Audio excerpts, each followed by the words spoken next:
سمیر اپنی امی کو کہتا ہے کہ آپ نے حرین کو کیوں مارا ہے، کیا وجہ تھی؟ تو کہتی تمہارے ابو کی ڈائری پھاڑ دی تھی۔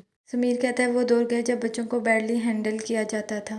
وانیا کہتی میں مانتی ہوں کہ حرین کی غلطی ہے، لیکن آپ اسے ماریں یہ میں برداشت نہیں کروں گی۔ حمیرہ اپنے شوہر کی ڈائری لے کر بہت زیادہ روتی ہے تو مناہل انہیں چپ کرواتی ہے۔ احمر کی امی کہتی ہے بیٹا کھانا کھا لو۔ احمر کہتا ہے ماما مجھے بھوک نہیں ہے، مناہل نے مجھے جھوٹا ثابت کیا ہے۔ جمیلہ وانیا کو چائے دینے لگتی ہے کہ حمیرہ کہتی ہے میں دے آتی ہوں، تم باقی کام سمیٹ لو۔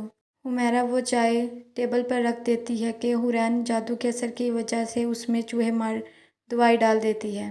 ڈاکٹر آ کے بتاتی ہے انہوں نے خودکشی کی کوشش کی ہے۔ سمیر گھر جاتا ہے تو حرین کو کہتا ہے مجھے چینی لا کر دو، تو وہ چوہے مار دوائی لا کر دے دیتی ہے اور کہتی ہے دادو نے یہی ڈالی تھی ماما کی چائے میں، وہ جھوٹ بولتی ہے۔ وانیا کہتی میں ہاسپٹل کیسے آئی ہوں؟ کیا گھر میں باقی کسی کی بھی طبیعت خراب ہوئی ہے؟ میں نے تو وہی کھایا جو سب نے کھایا۔ سمیر کہتا ہے تمہیں کسی نے زہر دینے کی کوشش کی ہے۔ احمد نماز پڑھنے جاتا ہے، مولوی پوچھتا ہے تم اب نماز پڑھنے نہیں آتے؟ تو وہ بتاتا ہے کہ میرے امتحان چل رہے ہیں اس لیے۔ تو وہ کہتا ہے کہ آخرت کے امتحان کی بھی تیاری کر لو۔ ارمان منال کو کال کرتا ہے تو منال کہتی بہت ہی بری یونیورسٹی ہے، میں تو گھر میں ہی پڑھتی ہوں اور بور ہوتی ہوں۔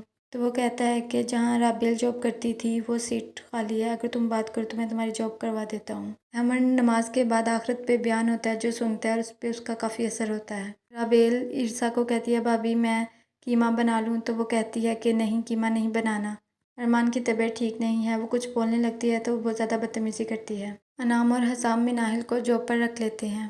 سمیر اپنی امی کو کہتا ہے کہ آپ نے وانیا کو زہر دینے کی کوشش کی ہے، اس گھر میں میری بیوی اور بچہ محفوظ نہیں ہے۔ میں نے حرین سے چینی مانگی تو اس نے مجھے چوہے مار دوائی لا کر دی اور اس نے بتایا دادی یہی ڈال رہی تھی ماما کی چائے میں۔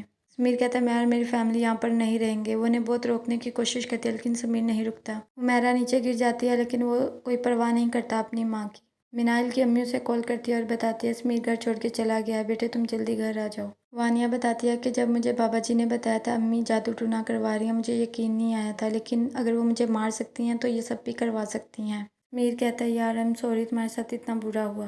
وانیا کی بہن کہتی ہے ہمارا گھر تو ہے چھوٹا سا، لیکن جب تک تم لوگ رہنا چاہو رہ سکتے ہو۔